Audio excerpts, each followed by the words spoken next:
and let everyone in.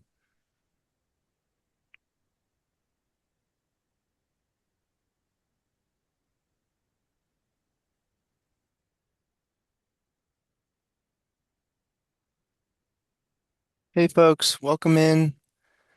I'm sure we're going to get more folks as they come along, so I'll be admitting them as we go along.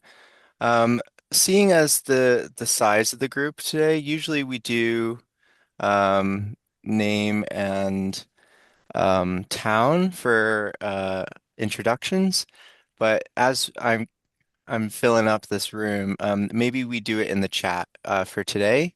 Feel free to throw in your name, your town, and if you're new, if this is your first time, that would be great. And if you're a vet, by all means, share that as well. Thanks for joining, everyone.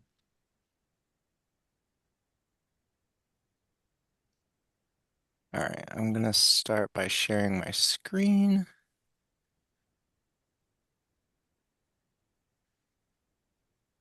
Everyone can see that okay? Yep. Yes. All right. Good evening, everyone. I'm Jennifer from Plainville and your chairperson, and I'd like to welcome everyone to the March 5th, 2026 CROG Regional Planning Commission meeting. And we are welcoming one another through the chat and introducing ourselves, so welcome. And then our next item on the agenda is going to be adoption of the minutes from 9/4/2025. Would someone like to make a motion to approve the minutes? Just quickly on this item and then the next item, we have 2 minutes to approve this special meeting. And I would ask if you didn't attend, just to abstain for anyone who was in attendance or for anyone who decided to go back and watch the meeting. Um, uh, uh, those folks can vote on this and make a motion. Otherwise, just abstain and wait till we get to an action y'all can vote on, which is the next one, which would be meeting dates. So with that, I'll pass it back to Jen's request of asking for a motion.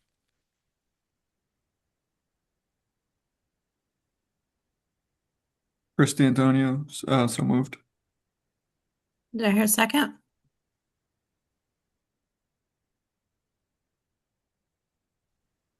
I'll second Sandy Shreeney. Thank you. All those in favor signify by saying aye. Aye. Aye. Aye. Aye. And abstentions.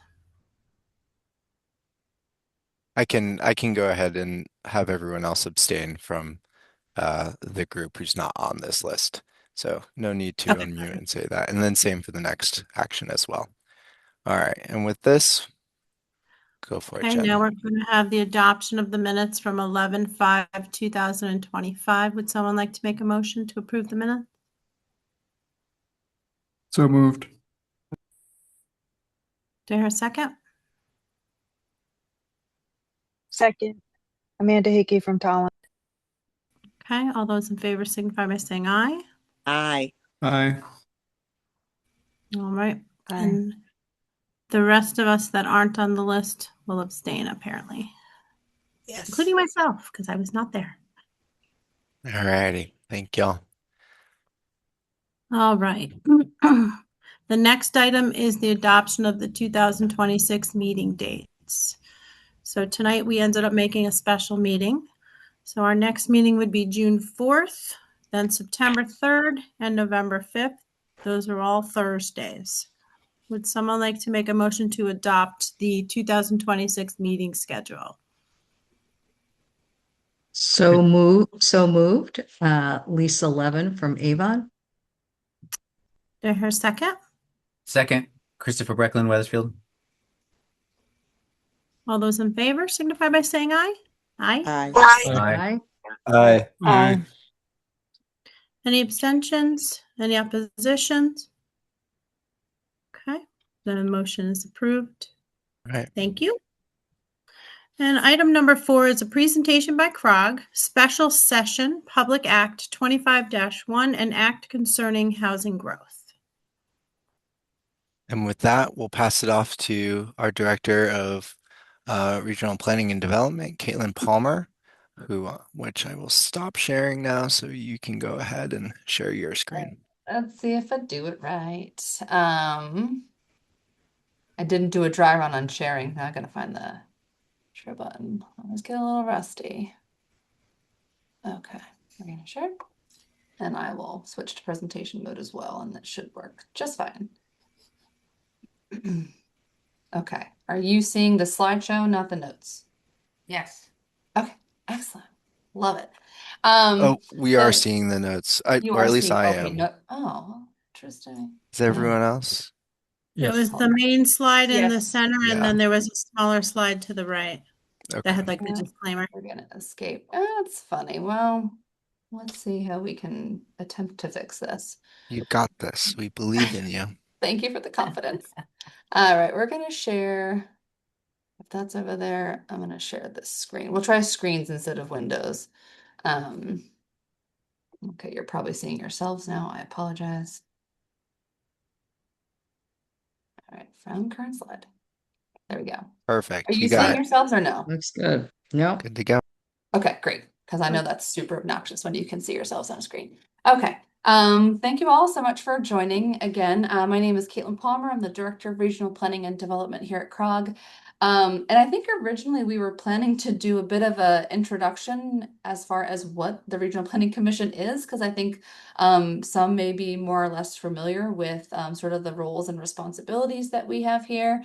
But with the passage of the Public Act 25-1 in November, we thought it was really important to really kind of take a moment to go over the numerous zoning related provisions contained within that act, and that was the act concerning housing growth. So I've got a fair amount to cover, and it probably makes sense to hold questions to the end, although please feel free to put them in the chat to the extent that CROG staff can kind of answer some of them as we go.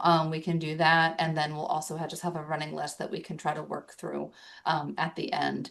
And whatever we don't get to, we can always try to follow up for those that make sense to respond. So with that said, first things first, a very important disclaimer. As you might guess, not all sections of the act are being covered today. There's 53 sections. I'm touching on maybe 15 to 20 of them to varying levels of degree of information. So first. Second, the summary that we're providing tonight is really for informational purposes. It's not legal advice. I am not a lawyer. So hopefully, I know this is not the case across the board, but hopefully many of you have local counsel that you can, ask questions with. And of course, the full text of the Public Act does have a lot of other information as well and goes into more detail in some cases. So that is another information source. And I do have another document at the end that I will share as well that could be helpful to you. Related to the legal advice and talking to your attorney and your local planner, some sections of the act could be interpreted differently than what I might discuss tonight. Obviously, interpretation is going to impact how you all are implementing them locally with your zoning regulations. So just again, local counsel and planners on that. Okay. As far as what we're going to be talking about, I'm going to spend just a couple of brief moments talking about sort of this FYI bucket, just so that you're aware of these things, because they relate to land use, and of course housing, which is why they're in this act. And then I'm going to spend some time on the earlier actions. These are actions that went into effect in the act actually January 1 of this year. So we'll spend some time there, and then we're going to move over into future actions, which are the ones that are mostly zoning related, except for housing growth plans, which is zoning related, but is less directly regulatory in your regulations. And then noting that fee in lieu of parking and summary review are actually earlier actions that went into effect on January 1, but it just makes a lot more sense to talk about them in the context of those other pieces. And then I'll end touching briefly on funding if there's time and just some next steps. Okay, so jumping right in because time.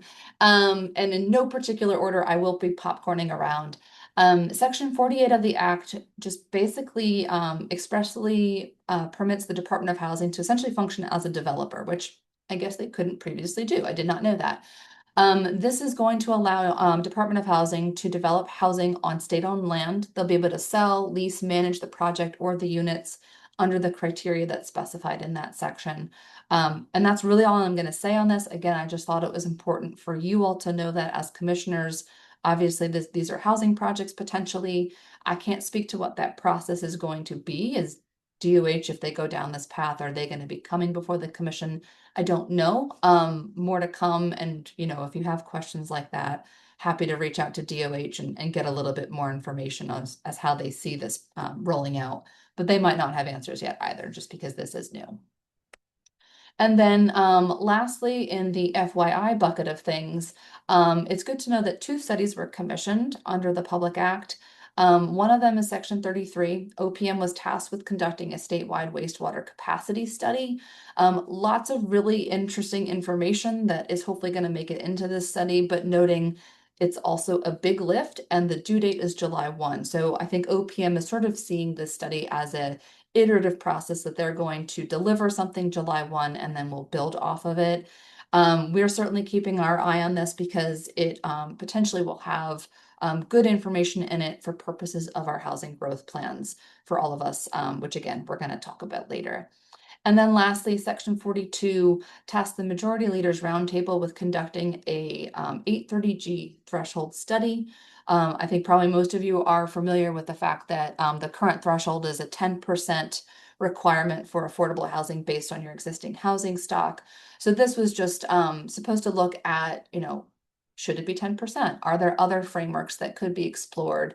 And I have not perused the study results yet. There is a study posted though, and we can we'll share the presentation. You'll have the hyperlink there. We can also share the link with you as well in a follow-up email. So that's it for the FYI. We're moving now into the early actions. Again, these went into effect on January 1. And then this is just a little cheat sheet for what we're going to talk about. Some of them are, a little bit more on the required side. Some are more on the optional side. So starting first with protest petitions. So this was section 24 of the Act. In a nutshell, it makes it more difficult for landowners to bring a protest petition before you as a commission, and it makes it easier for you to overturn them as a commission. More specifically, there's a couple of different criteria and thresholds for which you can bring that protest petition, generally revolving around the amount of land, the number of property owners, etc.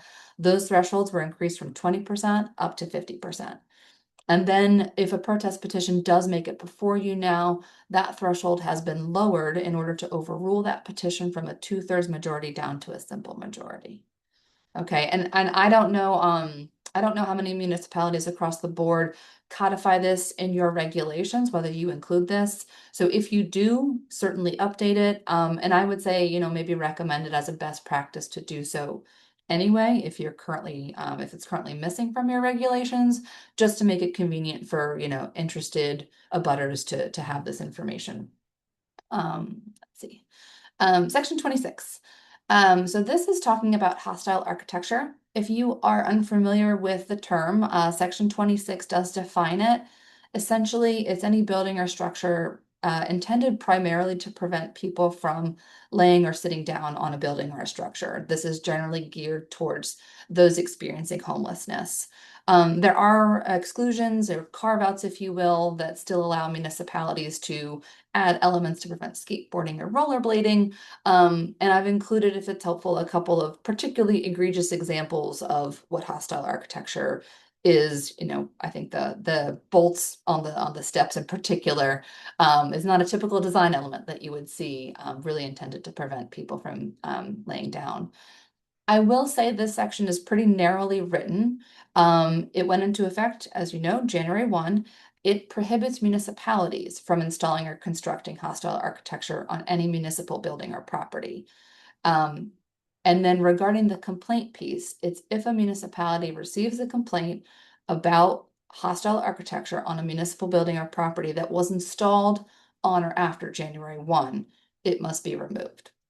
There's no reason this couldn't be done a little bit more comprehensively, just a commitment to just remove any hostile architecture that a municipality gets a complaint on, so to avoid the tracking piece.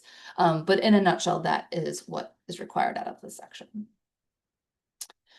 Next, moving into a couple of optional provisions. So sections 8 through 10 talk about what's called a priority housing development zone. So this is a new section. There's definitions regarding it, a process to establish it and to approve it, working with the Department of Housing. Again, first and foremost, to emphasize this is an optional program, and you'll understand why you might want to pursue this in just a moment. Again, the reason why it's important to mention this to you is if your elected officials or your residents are wondering about this, there are some very specific land use related requirements that go along with establishing a PHDZ, which really rolls off the tongue. So some of the requirements, again, there's more in the statute, but some of them revolve around specific land uses. So looking at that second bullet, if you establish one of these, you must permit multifamily housing as of right, multifamily housing being defined as 3 or more units. You also must permit certain minimum densities, as you see there, depending on the housing typology. Again, subject only to a site plan or a subdivision approval. So again, that important question, why might a municipality be interested in doing this? If you are familiar with the 830G moratoria process, a PHDZ is a new way you can earn HUE points. That's what they're referred to, which is your housing unit equivalent points. So basically, you earn enough HUE points that achieves your moratoria. So again, if that's a concern for your community and something you're interested in pursuing, you might be interested in a PHDZ. I'm not going to cover everything on this slide. I recognize it's pretty text heavy, but again, just to emphasize that Department of Housing is going to review your requests from the municipalities, and they're going to issue a letter of eligibility looking at, again, are the regulations in effect in your proposed PHDZ likely to substantially increase the production of new dwelling units? So just lots of land use stuff in this act. And then again, I'm not going to cover the rest, but it'll be in the slide references as well. I'm happy to answer any questions if you see something that you're interested in. Next, moving on to the next optional provision, sections 11 through 12 talk about transit-oriented communities. I'm not actually talking about section 12 so much as I am section 11 tonight. Although maybe I'll touch on 12, but I don't have a slide. Again, this is an optional provision to decide whether or not you'd like to become a transit-oriented community. In order to qualify as a TOC, you need to meet certain transit conditions regarding service or proximity to transit, and you must also adopt a transit-oriented district that's going to have certain location and zoning requirements. Why might you be interested in doing this provision? Really, becoming a TOC municipality unlocks certain financial incentives. Some of them are new, some of them are expanded financial programs established in the Act. And again, I'm going to touch on a few of those, actually, 3 of these at the very end, just a little bit more. So again, you're unlocking funding opportunities by becoming a TOC. Breaking down this a little bit more on the eligibility side. So starting with that transit access piece, eligible municipalities are those that have an existing or planned rapid transit station in your community. That can be rail or that can be BRT. Those communities, some of them, are the purpley pink color you see on the map. Or you can also qualify by having at least one regular bus service route that has at least one bus every hour headway during peak. So again, a bus is coming every hour at minimum. Again, you might be then one of those pink communities. The pink communities are covering both of those first 2 bullets. If you don't have the transit, you can also still qualify by being adjacent to one of those pink communities. Those are the blue communities on the map. Caveat, CROG did not make this map. This map was provided by the Regional Plan Association. So So I can't speak for its accuracy or how up to date it is, although I don't think these things change super frequently. So this is a pretty decent map to go off of. Notably in the CROG region, it's just Port Stafford that's out there without current access to becoming a TOC. In addition to this eligibility criteria is also, again, that requirement to establish a transit-oriented district. Again, I think there are other requirements listed in statutes. So these are just maybe some of them, but you need to be of a certain size, that's spelled out. Actually, this one might be a little bit more vague. It might just say it must have an adequate area, and it leaves that up to working with OPM as far as making sure that you do have an adequate area. And then again, looking at some very specific residential uses that must be allowed in this district that you've created as of right. Transit community middle housing, generally speaking, that's a 2 to 9 building use. We're going to talk more about that in just a moment.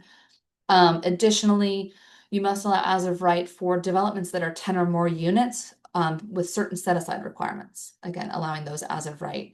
You must also allow on municipal or other nonprofit properties 100% affordable housing developments as of right. There's also some conversion requirements allowing those as of right and some other provisions. A couple things it's important to note. Just because maybe you have already a transit-oriented district in your community, just because you have one does not automatically make you a transit-oriented community. This is very much an opt-in process.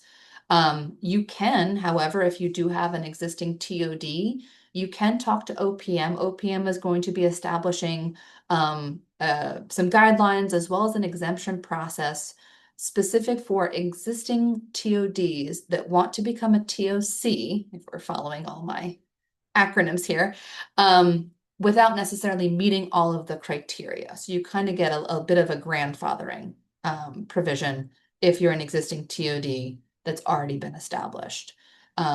Again, even if you establish yourself as a new TOD, you still very specifically opt in to become a transit-oriented community. Kind of a lot going on there, but Caitlin, you have a yes. question in the chat. Do you want to just wait till the end of the presentation to? Yeah, I or- can't see it, unless Yeah. it's one that you think I can potentially answer quickly.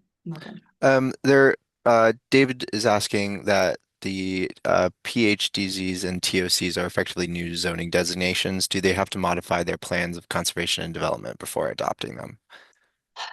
That is a fantastic question. That's a really good question. And some of the criteria for some of these plans is very specific about uh, alignment with plans. And I can't recall off the top of my head if either of these say that. I think probably best practice, it would be to certainly update your POCD at some point, but also recognizing your POCD is a guiding document. It's not necessarily set in stone. So I'd have to give it some more thought, but that is my preliminary answer. Is yes, but maybe you don't have to do it simultaneously. If there's something in there that you can kind of hang your hat on at least. I will think about it more and get back to you with a potentially better response. Okay, section 13, accessory dwelling units. So as we understand it, this is very much for municipalities that decide to go the transit-oriented district with a TOC, with a transit-oriented community framework. It's not just necessarily any TOD, as I have been led to believe.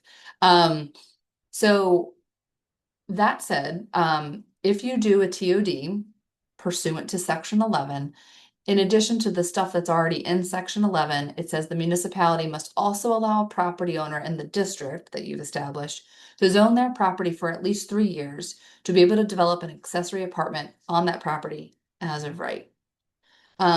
In potential situation, if you're a municipality that has a TOD district now and you're a TOC, just a TOC community, and you've previously opted out of state ADU regulations, it doesn't matter. This still must be allowed in your TOD district, if that makes sense. And again, you can adopt structural requirements in your zoning so that they still need to comply with. It's really about the process here is not requiring a public hearing and a special permit, etc. Okay. Everyone's still with me. We've got a bit more coming. So this is now the future actions piece. These are, I'd say, a little bit more involved, except for maybe the first one that I'm going to touch on, which is the mobile manufactured homes. Hence why I think, in part, at least, that they have a slightly further along effective date. So again, these go into effect July 1. For predictability purposes, I'd say it's recommended to do what you can to integrate this information into your zoning regulations. This stuff will still be effective July 1 if you don't have zoning regulations that reflect it. So it just might be a cleaner and, again, more predictable process for you at the local level if it's in your regs. So again, these are the things we're going to talk about. And then the one exception on that effective date, if you will, is the housing growth plan piece. More to come on that as well. So first, and probably the most straightforward, is mobile manufactured homes. Essentially what this does, very simply, is it takes an existing piece of statute and it strikes a reference to a 22-foot wide width within the existing statutes. By doing this, it basically says municipalities can't subject mobile manufactured homes to conditions and requirements that are substantially different from other residential uses.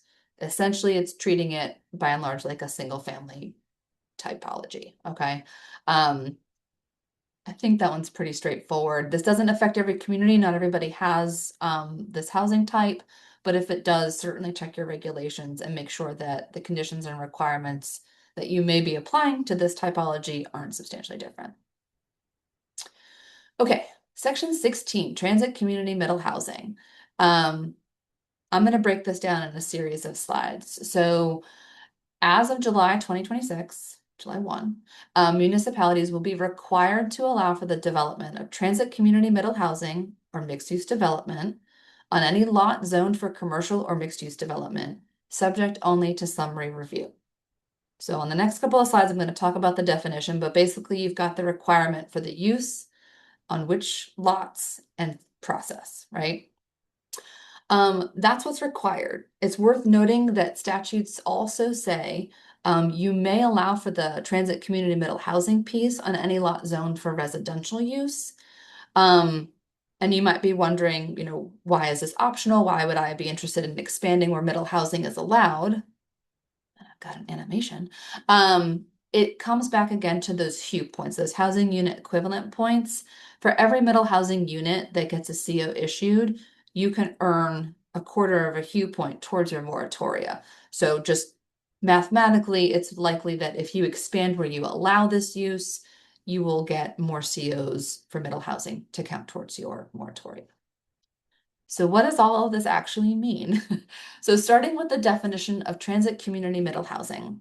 So don't get confused. We are still talking about section 16, but it refers back to the definition of transit community middle housing that's established in section 11. And very simply, it's a residential building containing 2 to 9 units. That's the simple part. The definition then goes on to say, including but not limited to townhomes, duplexes, triplexes, perfect sixes, and cottage clusters. I won't get into it unless folks really want me to. As a planner, I struggle a little bit with that section just because, for example, a perfect six is a very specific typology. It's always 3 stories. If you have to, including but not limited to, if you have to allow a perfect six, must you change your zoning to go up to 3 stories if you weren't previously at 3 stories? So it's questions like that we as planners, your local planners as well, will probably be wrestling with as we work to implement this section. A couple of key notes. Despite the name, transit community, it has no relationship to transit or becoming a transit-oriented community. All municipalities are subject to this new requirement first. It's also worth noting that transit community middle housing means something very specific in this act. Middle housing in other sections of the act is also thrown around and it means something slightly different. So just in your conversations when you're talking about this at the local level, make sure you're talking about this middle housing. And I'll leave it at that for this slide. Really quickly, Yeah. I am just going to say, if you have a question, definitely throw it in the chat, write it down, whatever you need. But we're going to have a Q&A session. I'll go through the chat and I'll read them Oh, afterwards. thank you. So we'll go back to everything. Perfect. It's not being lost in there. Yes, please. Sometimes if you don't write it down, you'll lose your thought. So please do. So next, again, we're allowing transit, community, middle housing, and mixed-use development on these commercial and mixed-use zoned lots. Mixed-use development is not defined in section 16, but it is elsewhere defined in statutes as a development containing, not too much of a surprise here, but both residential and non-residential uses in any single building. Just emphasizing the single building piece, just because I know some towns, I don't know if anybody exclusively allows mixed use on a lot, but not necessarily in a building. You can allow it also on a mixed lot, but you must also allow it in a single building in, in these zones where it's going to be applicable. Okay. So again, those were the uses. They're required to be allowed in commercial and mixed use districts and by summary review. So this is actually not a new process. It's an existing process, but previously, you can ask a lot of planners, myself included. I was unfamiliar with summary review, still probably working on my understanding of it. But previously, it's section 8-2RA, and it was very narrowly utilized. I think it was like conversion of nursing homes previously. That stuff is all still mixed in with the that particular statute, but really it's about the process. Section 17 does some very minor modifications to the existing definition of summary review, and that's what's underlined there in that first bullet. But the rest of it is all existing definition and statute. So I will go through it and then break it down a little bit more on the next page. So again, summary review is an application where you are able to approve it in accordance with the terms of a zoning regulation or regulations, new language, including but not limited to requirements concerning setbacks, lot size, building frontage applicable to a proposed development, and without requiring that a public hearing be held, a variance, special permit, or special exception be granted, or some other discretionary zoning action be taken, other than a determination that a site plan is in conformance with applicable zoning regulations and that public health and safety will not be substantially impacted. So sort of all of these key pieces: complying with zoning, no discretionary zoning actions, and the ability to consider public health and safety, but emphasizing that substantially impacted piece. So for those of you who are visual learners like myself and potentially more familiar with an as of right process, if this is a helpful comparison for you, great. As of right, again, is not what we're talking about here, but it does exist in state statutes. You're probably more familiar with it, just kind of in terms of definitions. Summary review is just a little bit newer. Again, both are talking about compliance with zoning regulations. Both are not to require a public hearing. I've got a little asterisk on as of right because I kind of want to dive into that a little bit. I know some zoning regulations out there I've been looking at recently. You may have instances in your own where you have language or at the commissioner's discretion, you may hold a public hearing. That might be okay for as of right uses, not okay for summary review uses. Very explicitly, no discretionary zoning actions or public hearings. And then lastly, that public health and safety, not a typical component of your as of right reviews. It is a permissible determination for summary review. But again, as I said, substantial impacts. If I have a crystal ball into the future of land use law in Connecticut, I won't be surprised if we see case law around whether or not determinations about public health and safety were substantial or not. So I will stop there and move into parking. So complete changing gears. We're talking about parking. There's a couple of sections, 18, 19, and also 21, which I will touch on, talking about parking. So this section 18, starting with that one at least, amends section 8-2, like many of these, which just as a refresher, this is the zoning enabling statute. So this is the section where you find all of the zoning must, zoning may, zoning shall not. This one is a shall not. So zoning regulations shall not require a minimum number of off-street motor vehicle parking spaces for any residential development except as provided by section 19, and we're going to talk about what those exceptions are. So in a nutshell, zoning can't regulate parking for residential development, in a nutshell. Additionally, and sort of related to what you can't do, section 19 is new as well and prohibits municipalities from rejecting an application solely for not meeting off-street parking space requirements for residential development. And again, except as provided for, and we're going to talk about what those exceptions are. Okay. Lost my spot there. Okay, so the exceptions. There's sort of two buckets for the exceptions. We're talking about essentially residential developments, again, residential developments that are more than 16 units, and then we've got a different carve out for developments that are less than 16 units. If you have a residential development more than 16 units, as a municipality, you may elect to still require off-street parking minimums. You don't have to, but you can. If you do, you must allow developers to submit a parking needs assessment. And essentially what those are going to do is it's going to attempt to prove less parking is required. They don't have to submit it, but you must allow them to. On the sort of flip side of that coin, the only time where you can regulate off-street parking for residential developments less than 16 units is if you as a municipality establish a conservation and traffic mitigation district. And I'm going to talk about what that is as well. Similar to the larger scale residential developments, if you require minimum parking in these districts, you still must allow developers to submit that parking needs assessment. So we're going to break down what a conservation and traffic mitigation district is. I don't think, not all municipalities are probably going to establish one of these. Probably some very specific use cases where you've got concerns about traffic and congestion that might warrant this. If you are interested, I think, I can't remember off the top of my head. I know you submit the description to OPM. I don't know how much you need to work hand in hand with OPM in the process. But you as a municipality can designate a district that's up to 4% of your municipal land area, and you can designate up to 2 districts. They can be contiguous. In no case can you have more than 8% of your municipal land area. If it's helpful, again, I'm a visual learner, so I put some examples below, some very artistic blobs. You can have a 2% district and a 4% district. You can have 2 contiguous 4% districts. Those are fine. You can't have a 2% district and then say, I would like to use that, other 2% I didn't utilize and have a bigger district. You can't do that.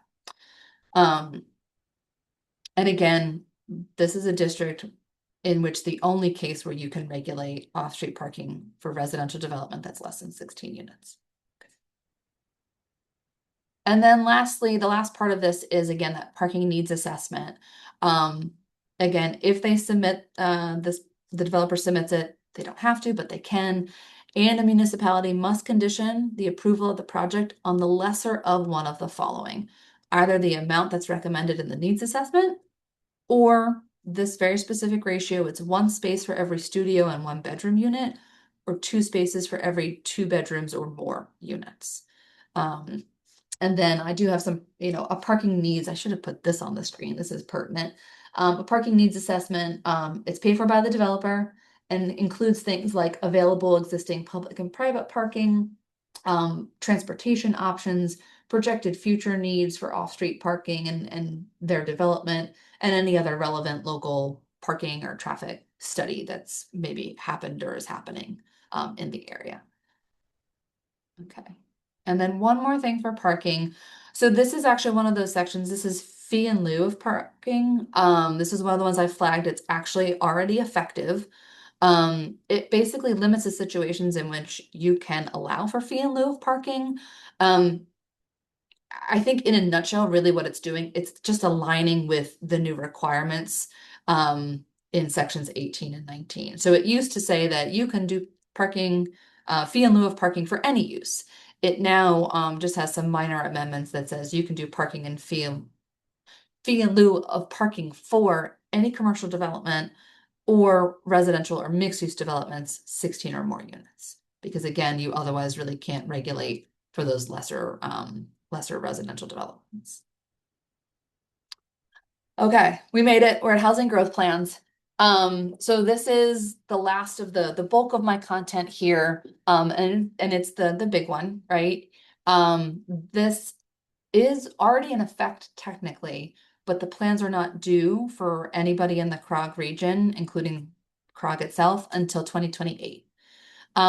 It's worth noting that the housing growth plans essentially replace the 830J affordable housing plans that you all may have been involved in previously, although the repeal of them is in section 53, not in any one of these, in case anyone's curious. As I said, all housing growth plans related to the CROG region are going to be due June 1 of 2028 and every 5 years after that. You have two options to comply with this requirement. A municipality can decide to create a municipal housing growth plan, which is in section 5, and then, or rather, you can opt into the regional housing growth plan that CROG will be doing, which is in section 6. Emphasizing that you don't have to make any decision until June 2027, which gets into some of the timing, and I'm going to talk about that on the next slide, as well as a couple of other pieces regarding the housing growth plans. So again, just some important initial timelines to keep in mind. By the end of this year, OPM is tasked with providing housing growth targets for the state, but also specifically for every region. So by the end of the year, CROG is going to have a number. It's going to be a very different number than what you're probably going to see, because a couple things, they're looking comprehensively at housing, is my understanding. It's going to include affordable housing as well as other housing, and they're also giving us a 10-year housing growth target. Probably don't have to get into the weeds on this, but know that we're going to take that number, we as the CROG, we're going to take that number, and between when we get it before the end of 2026 and June 1st of 2027, we're tasked with establishing local recommended affordable housing goals. The affordable housing goal is essentially based on the data and the methodology and our process and working with our municipalities, what each municipality's recommendation is for affordable housing units is really what that is. It's important to note, as I kind of have alluded to, we anticipate this being a collaborative process. I don't know exactly what that is yet, how that's going to roll out, what kind of meetings that's going to be right now, but I can say towns are not going to get their number in June of 2027 and see it for the first time.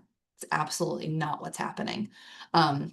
You as a municipality will know in advance what your number is going to be, and so that you have more than 30 days, which is the next piece, to make an informed decision about what path you're choosing. So the statute is written, though, we will give numbers in June, and then within 30 days of receiving your affordable housing goal, municipalities have the option whether or not they'd like to opt into the regional plan or decide to conduct their own plan. There's additional pieces to this. If you get a number and you want to do your own plan, you can still use the number that CROG has recommended. You also have a process by which you can conduct it or have a different number for your town. But keeping in mind at the end of your process, OPM is going to review your plan and needs to, be on board with your plan. Okay, so that's it on timing for the moment. I'm actually going to jump ahead to section 7, just because this is the stuff that happens before the housing growth plans kind of start. So as I said, by June 1 of next year, each COG is going to be working with our municipalities to establish that recommended affordable housing goal. The statute includes a variety of factors that we need to consider in that methodology to arrive at that goal number. Things such as fair housing, looking at appropriate regional metrics like cost burden of households and what they're paying for housing right now, overcrowding, essentially underformation of households, as well as proximity to transportation projects or employment opportunities and such like that. The availability of developable land, I think if folks are familiar with the act, you probably have questions about developable land, so more to come on that, as well as a variety of other factors. So again, this is just the methodology by which we will be recommending goals for each town. And again, emphasizing that this is going to be a collaborative process. We will not be doing this a vacuum and just handing out numbers. that's not what that's going to look like. Next, sections 5 and 6 are again of the housing growth plans themselves. Again, section 5 is for the municipal plans, section 6 is for the regional plans. That said, the requirements are very similar between the two. So some of the examples of the requirements are identifying some zones that or parcels that you can use, allowing residential uses by right or by summary review to help meet your goal. This is not meeting 100% of your affordable housing goal, but at least some portion that you think you can do by summary review. A big emphasis on the strategies to increase affordable housing. I think there's going to be a lot of opportunity to peer share and have some thematic webinars about what those strategies could be. Again, your plan has to include an inventory of developable land. The statutes are very clear on what is not included in that, but I think there's a lot of questions at the local level still on the developable land piece, so more to come. And then also looking at projected infrastructure needs. So for example, I know a lot of communities are limited with what they can do on housing because they don't have access to waste or, city water or whatever. I'm going to go out on a limb here and say it won't be enough to just say we don't have capacity, full stop. It's going to be we don't have enough capacity. This is what we would need in order to meet our goal. And these are the strategies that we're going to pursue in order to be able to accommodate our affordable housing goal. That's kind of how I see that playing out.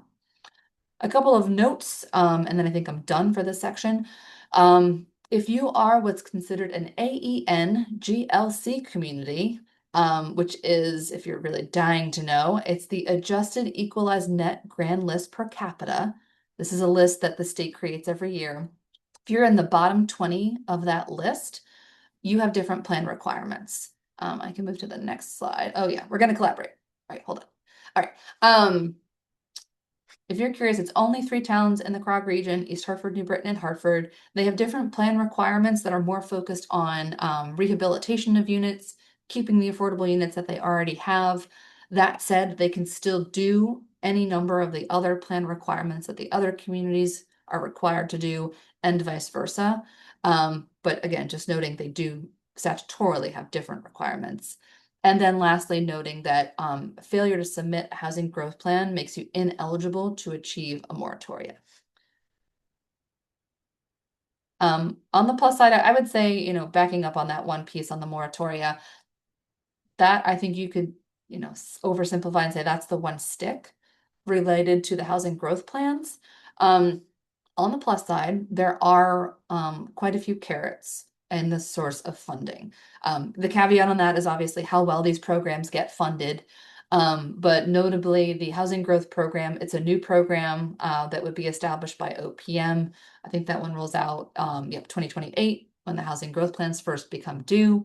In order to unlock that funding, if you will, you obviously need to have your housing growth plan and be in compliance with that. Also demonstrating implementation of your strategies, as well as you must also be either a TOC transit-oriented district. If you're familiar with CMDA, I'm happy to answer some questions on CMDA districts if you're less familiar, but you can unlock the funding with that as well, or additional criteria that OPM is going to establish, but they haven't yet. So that's how you can access that funding. These other programs, so school construction reimbursement grants, you can get a 5% increase on your reimbursement rate by having one of these, complying with one of these, a housing growth plan or a TOC or a CMDA district. I think the rest of I do have more animations. So 2026. So this is this is an existing program. Actually, it's the only one in theory. And there are some communities that do have a CMDA development district already on the books. So in theory, this is one that towns could actually potentially access as soon as this year. And then last is the water quality loan project program. This would be a new one. So in part, I think that's why, it has the 2028 deadline. It doesn't exist yet, so they need to establish it. And again, you can unlock it with one of these very heavily zoning related options, which again, this is why it's important for you to understand the funding piece, because people might be knocking on your door asking questions about accessing the funding, and you will be very heavily involved, I imagine. Just a reminder, timing is everything. we tried to break it down for you tonight as far as, those earlier actions, looking at your zoning regulations to see if there's anything you need to tweak on that front. The more substantial zoning changes that are going to be effective July 1. And keeping in mind too that if you factor in the zoning referral process, which comes to Regional Planning Commission, if you factor that in and just the timing at the local level, it's definitely something to be working on right now. If you want to have something on the books by the effective date. 2027, again, that's when you have to make a decision. You don't have to make any decisions prior to that. And then for us, again, at the CROG region, 2028 is the year our plans are due, knowing that there are other regions and other municipalities in the state that have a 2029 deadline. We unfortunately were not in that bucket. I am pretty much done. So just finishing up with a couple of things that are next.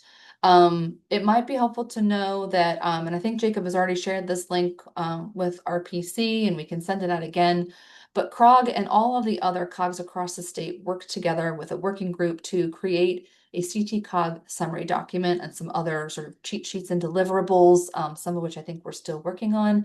But this summary document goes into every section of the act and then does a deeper dive on, again, a lot of what you saw tonight, just as far as what the municipalities are required to do, what they might want to do, as well as some other considerations in that document.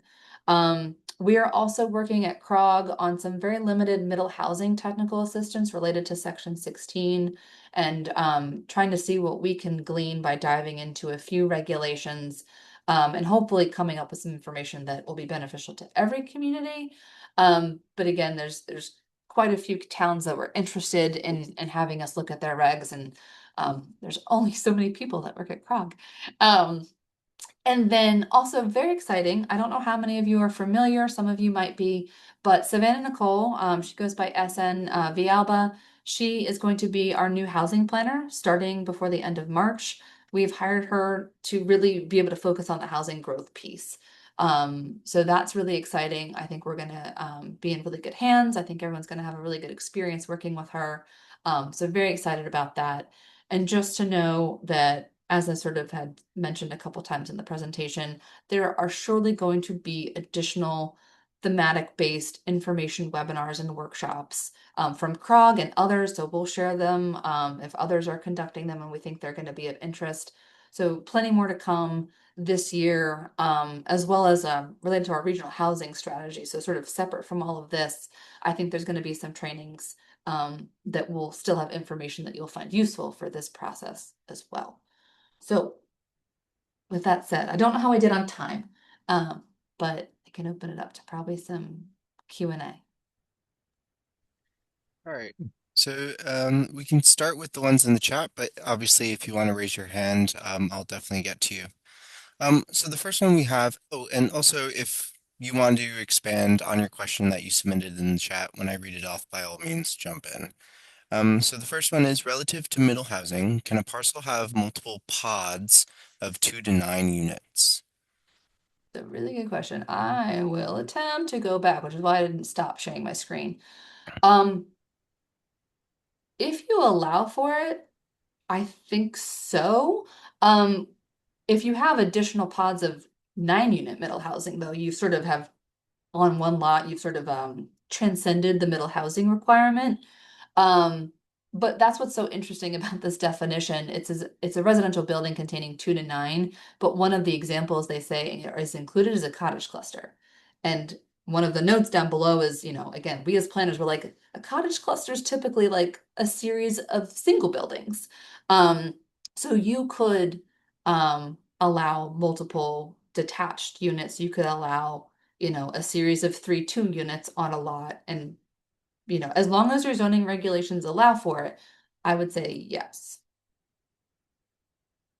Hopefully that answers that question. All right, cool. So next one is from Lori. Mixed use. I've heard in a few planning sessions that mixed use is very difficult and expensive and and expensive due to fire and building codes. Are these actually being built? I think the answer is yes. I think what's so interesting about these requirements for transit community housing, and even when you talk about the housing growth plans, a lot of this is it's allowing for the development. It's not necessarily getting the development, right? The market realities are going to be different. In this case, specific to the transit community middle housing and the mixed use pieces, you need to be able to set the table and allow for the development to occur. But I mean, CROG, we recognize that you don't really have control over the market. There are incentives that you can do. But that's going to vary by municipality, and just the market's going to vary by municipality.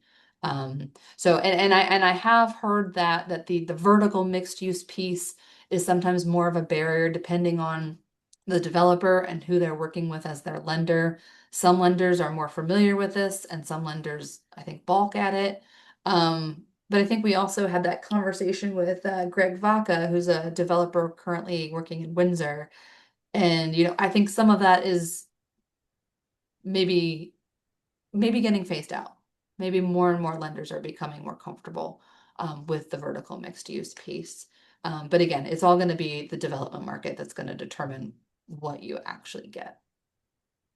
I will say a few of our towns have had some interest from applicants, but also Middletown has had success in recent years in getting mixed-use development on Main Street. Obviously, that's a smaller kind of city, but nonetheless, it's there.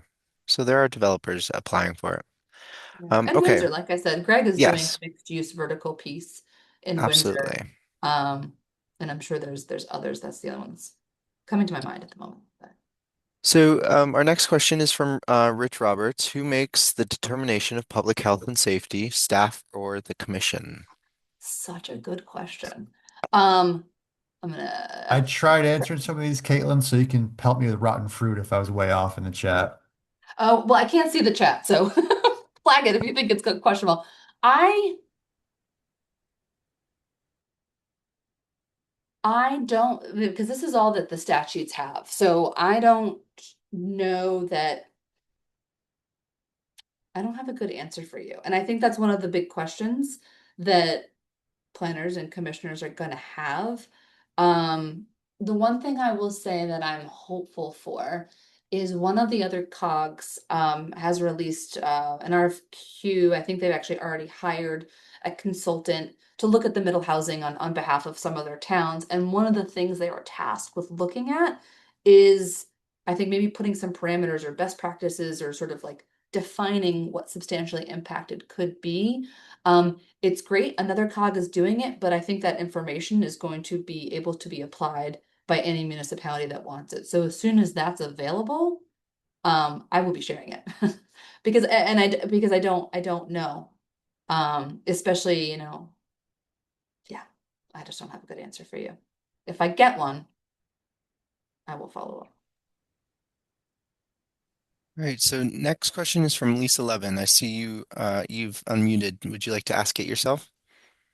Well, thanks. Of I mean, course. it's fine to read it, but I think I'm just not at all familiar with summary review, and I'm just trying to understand, I guess, very mechanically, how does it work? Does an applicant request it? Because to the earlier question about public health and safety, it sounds like then you've got staff making some determinations, but then it's still going to the commission. Just say the answer is commission to, so like how is this supposed to work? Because it's sounding like some of the questions that come up, and I'm sure many commissions have this, where things are being handled at the staff level. Sometimes the staff will ask, you know, is this okay, commission? And we try to be guided by the zoning regulations. So I'll pause there, and I thought maybe you had an example to walk us through, but that could be So again, fantasy. I never heard of summary review Okay. until they started using that term when they were contemplating 5002, House Bill 5002, um, back in the spring. So I'd never heard of it. So it's been a learning curve for myself as well. Certainly don't profess to be any sort of expert in it. I anticipate I don't think applicants are going to ask for it. Based on the review that we've been doing so far for other towns, or a few towns rather, on middle housing, what we're sort of suggesting is that you very often have like a site plan process section. And then after that, you have your special permit process section. I would anticipate that a municipality would be handling this in part by adding a new section just like that, talking about summary review, what it is, what the process is, what you submit as part of your submittal requirements, which by and large I anticipate would align with your site plan requirements. And then, on the piece at the end, the public health and safety, or and also staff review, a lot. Well, I don't know how many municipalities. It is not uncommon for municipalities to even take an as of right site plan application and still see it. That is unique to me just because in my time at Hartford, we had as a staff person, there's a lot of stuff that was done administratively. If it met zoning regulations and if it was just going to be a site plan review, we just handled it. But I think in a lot of towns that's different. So if a site plan is currently, already on the books as going to your planning and zoning commission for approval, I would anticipate your summary reviews would follow the same process. They don't have to. Again, it's not, and it can't be a discretionary zoning process, so it's going to meet the regulations or it's not.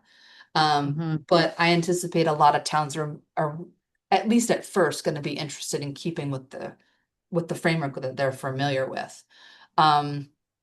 And the public health and safety determination piece, even if it's done at the staff review level, I don't know, potentially there's you know, an opinion from staff that says, I don't believe this substantially is impacted and, confirm it with the planning and zoning commission. But again, I'm really hopeful that work that the other COG is doing is going to shed some light on this.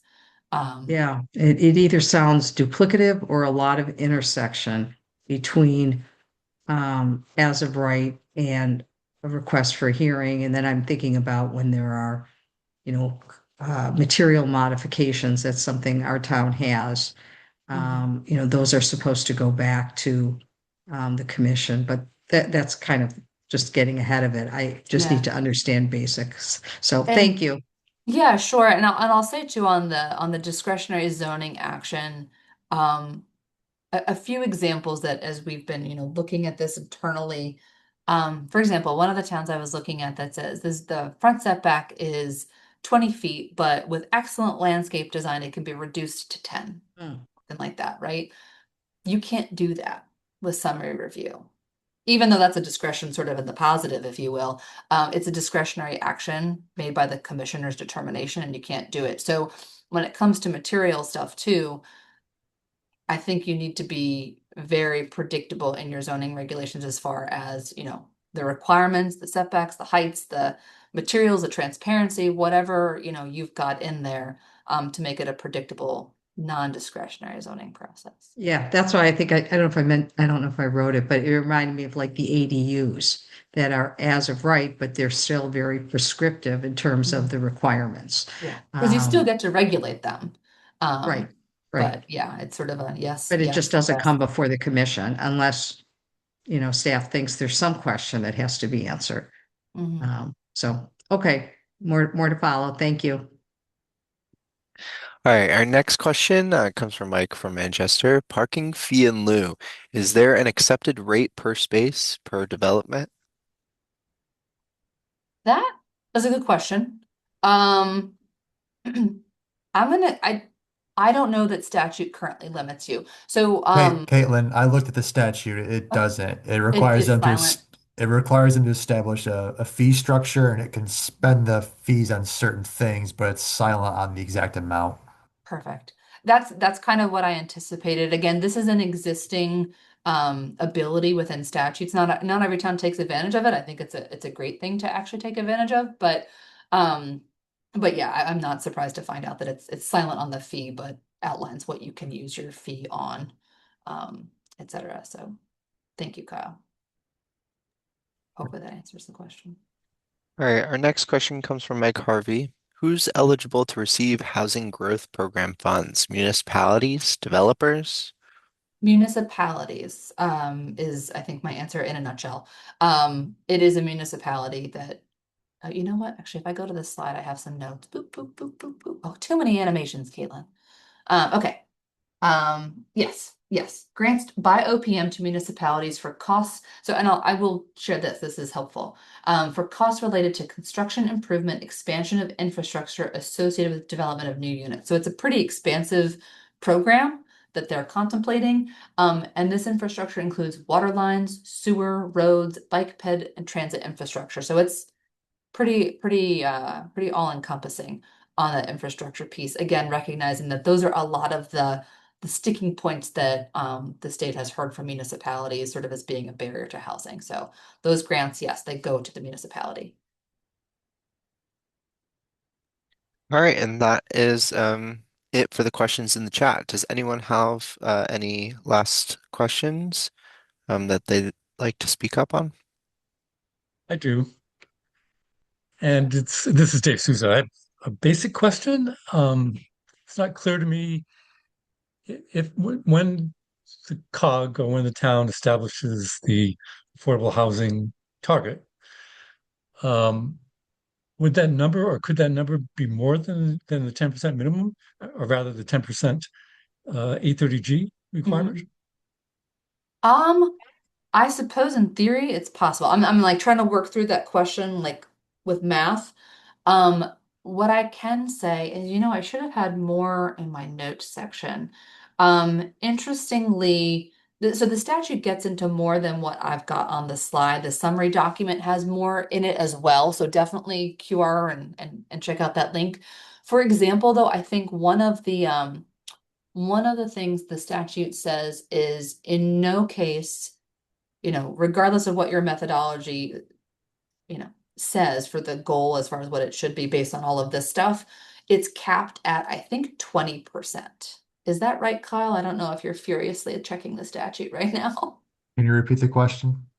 Um, if a affordable housing goal could potentially exceed your 10% requirement that you're otherwise required to do for 830G.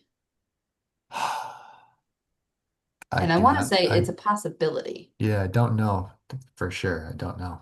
I'm going to say And a probably follow-up if you're saying, oh, we're going to be more affordable, I think the state is going to be good with that. I'm not 100% sure, but that's my follow-up thought. question Yeah. is if it is more than 10%, let's say it's 15%, does the is the town still subject to 830G overrides of zoning if it does not achieve the 15%? So there's something in the work regarding the timing of these and the 830G, moratoria.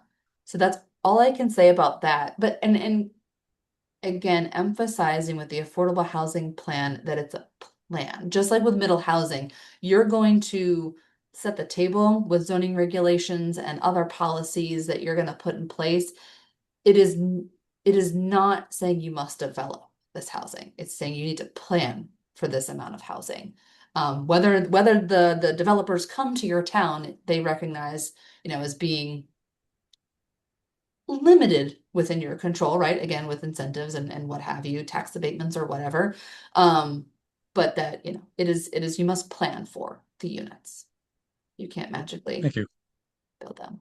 You can do lots of other things. You can create a land bank or a land trust and sell land for $1, right? But yeah. I saw somebody else pop up with a question. I thought Yeah, they Mike, I think you had your hand up.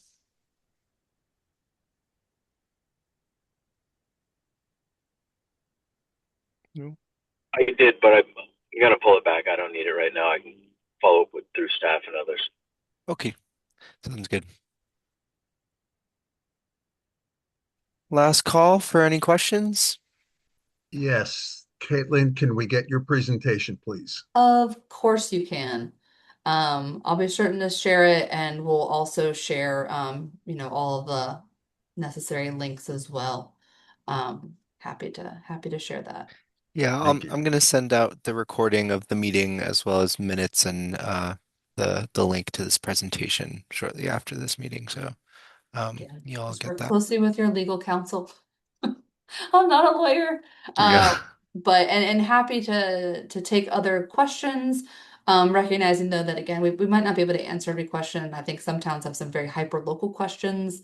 And there's just going to be so much more information to come. OPM just released sort of their first effort on guidance related to the housing growth plans. But they have that open for comment. Actually, that's another link we can share, Jacob, is a link to their document. It's right now, it's mostly sort of reiterating a lot of what's already in statute. So they're taking comments and they're going to build on it.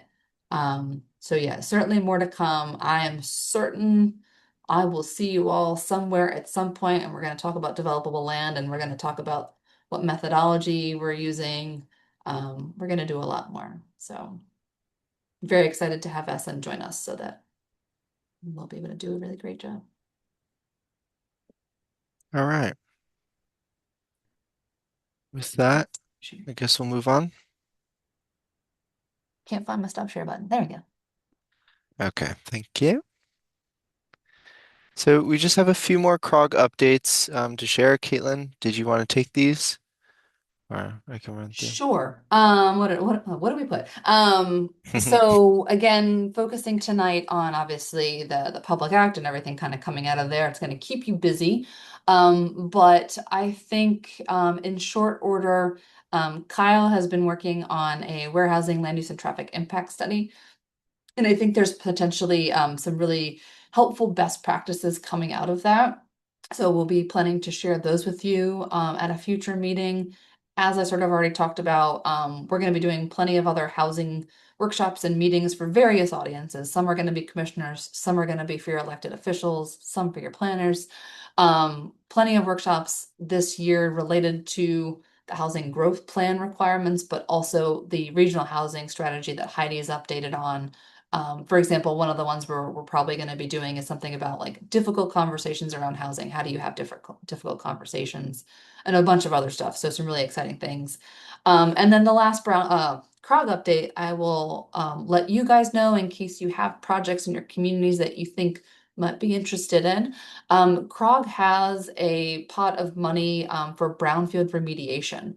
We have a loan fund. We can do some very minimal grants directly to a municipality, but we're really interested in finding developers who are needing just some brownfield loan money. Again, remediation, not assessment. I think there's a $500,000 roughly available currently. That number will dwindle as we get projects, but letting you know it's available, and it's available on a rolling basis. So if you want more information, please reach out or have your planner reach out and we'll fill them in.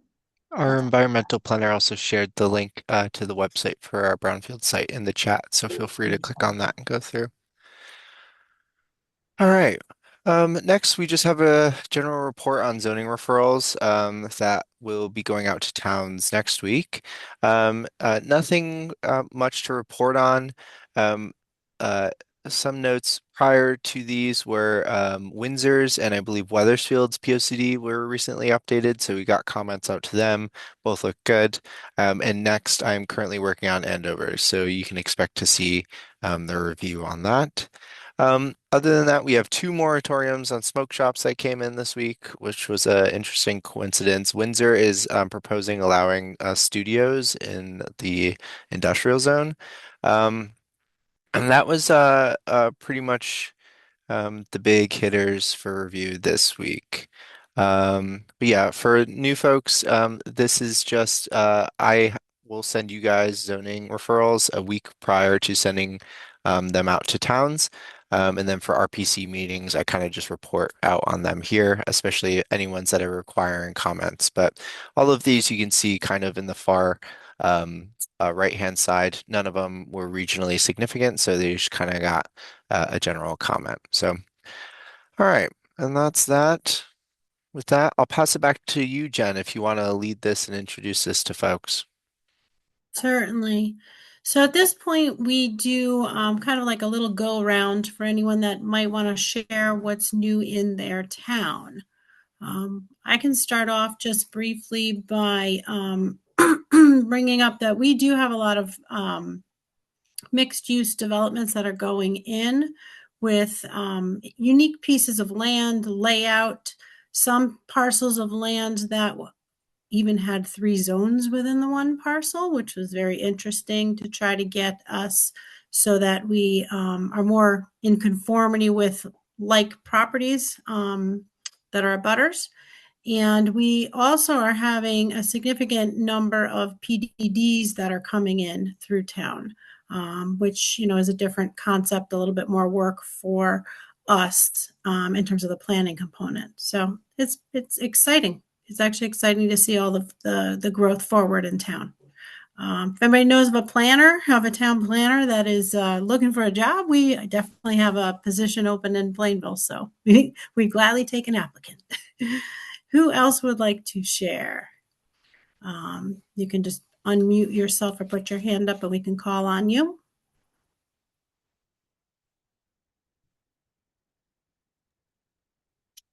So it's Christopher Brecklett from Weathersfield. Just want to add, we've been really busy. We had David Elder, our town planner, has just been bringing a lot of things before us. Really working through a number of applications, including a few that took, a couple that took almost, I think, over a year to get through. One of them is a pretty exciting adaptive reuse of an old Weight Watchers manufacturing facility that we had on Weathersfield and on the Celestine Highway.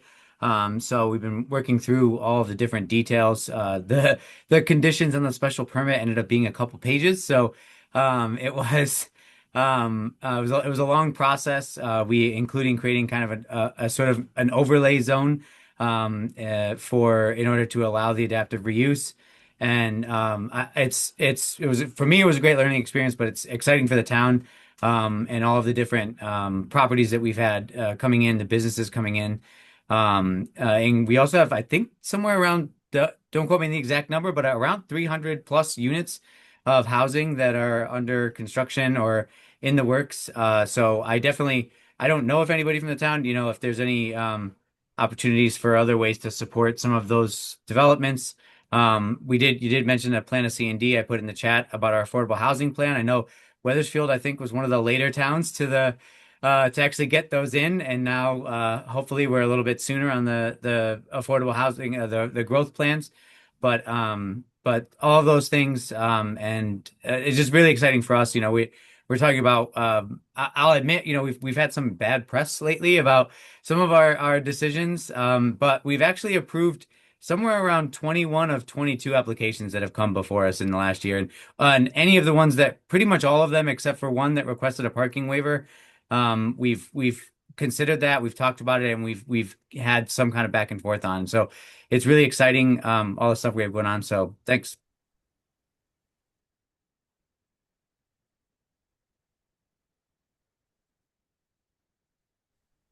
Who else would like to share? Please go for it, Lisa. Okay. Hi, Lisa Levin here from Avon, and we are just beginning an RFP process for our POCD, an update. Last time it was done was 2016. And Caitlin, it seems like the timing couldn't be better in terms of addressing some of these new zones.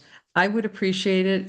Folks I don't know how CROG, if this is okay, but you can reach out to me directly. You can get my email from CROG.